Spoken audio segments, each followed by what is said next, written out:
Not so bad, yeah. Oh, great. So you say before that this is your first audio interview since '99, isn't it? It seems a long time ago, yeah. Very long. Oh, great. Okay. So you say that music is just one part of Ebony Lake. Do you see the band as an own entity, like the music is just a vehicle for something more or something bigger? Um, the band is sort of channeled through ritualistic seances and meditation and spirituality, and the music's channeled through us through the seance, if you understand. Yeah. Yeah. Oh, great.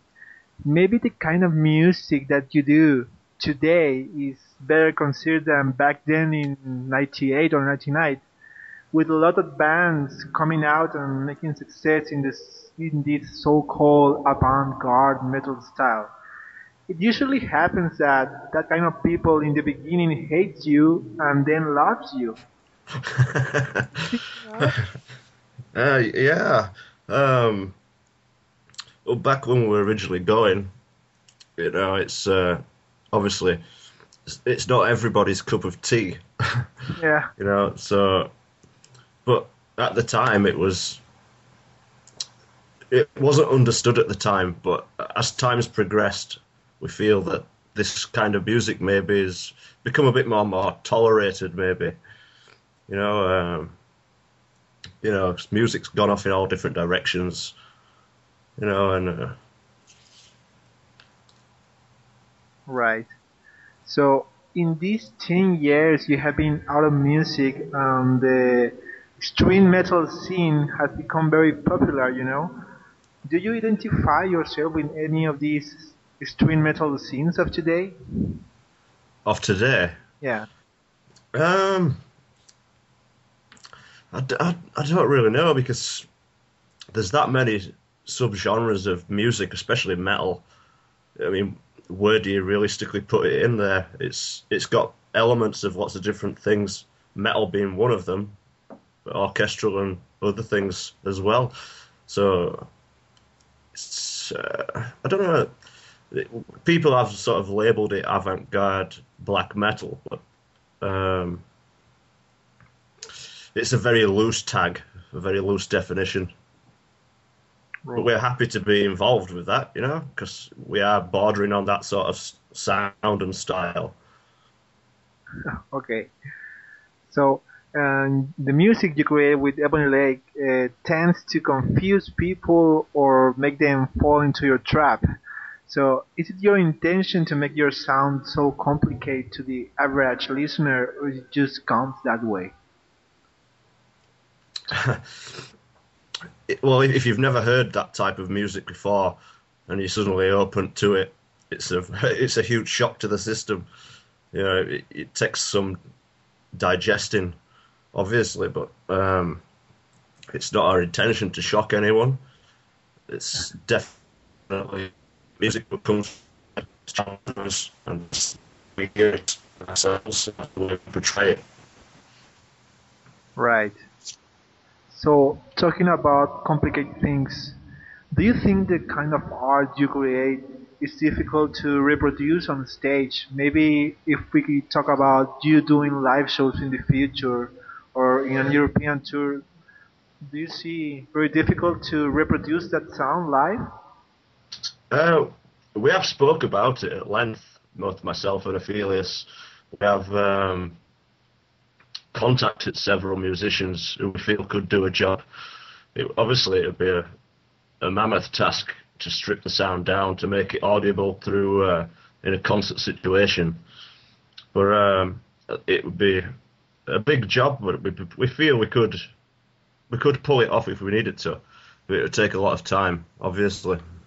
So it's definitely not out of the question. Okay.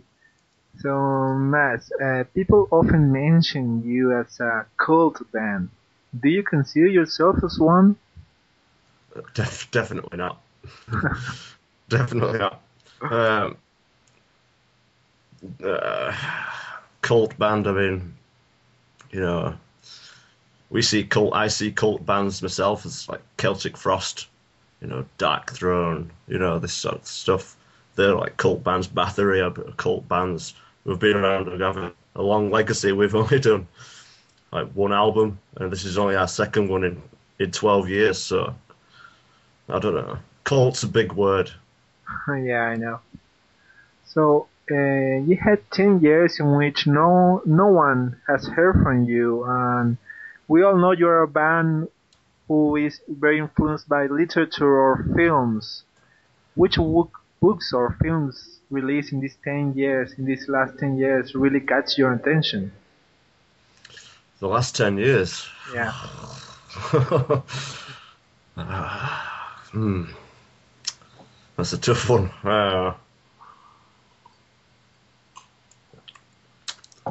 I wouldn't say so. Maybe the last 10 years, maybe the last 30 to 40 years. Things like maybe like The Omen and stuff like that. And, obviously, Witchfinder General, Yeah. the Hammer Gothic sort of horror films. The horror today seems to be more like almost like snuff porn. Almost. There's no real quirky horror anymore. Yeah. Right. Right. Okay. So obviously you're not doing this for the money or the fame. Maybe it is for the satisfaction to know people that actually understand your art in a sort of way. Yeah, obviously, money's not the intention whatsoever. We have no intention of making any money from this whatsoever. Obviously, if people pick it up and listen to it and understand it, that means more to us. If people understand actually where we're actually coming from with this music, so it's definitely not monetary. That's really the lowest form, is money, which doesn't exist anyway. All right. So this new record you're releasing now has you as your own producers, and you yourself say that your knowledge of production is very limited. So even if you hire a producer, do you think it will completely know what to do with your songs, like make it sound like it sounds in your mind? Well, with us ourselves doing it, we actually produced it ourselves and had a friend help us master the CD. But obviously, we're still learning the process, and the next things we do, obviously, we've learned a lot more about production, and the next set of recordings we do will be infinitely better than the ones we've just done. The sound is very raw, and we understand how it needs to sound, but the next set of recordings will be a vast improvement on mix and sound quality, that's for sure. Oh, great. All right. Okay, man. I read somewhere that sex is very important in your music, maybe as a sex content hidden somewhere. Can you explain yourself a little more? Ritualistic sex. Yeah. Yeah, it's banquets, the absinthe, the rituals, seance, the whole shebang. Once it's reached its conclusion, and everything usually results in sex. you know, Too much booze. Yeah. Right. It's definitely a feeling to us that emulates through a lot of the music. Whether other people pick up on that quite yet is maybe you should try having sex to it Okay. Well, man, with man, with friends.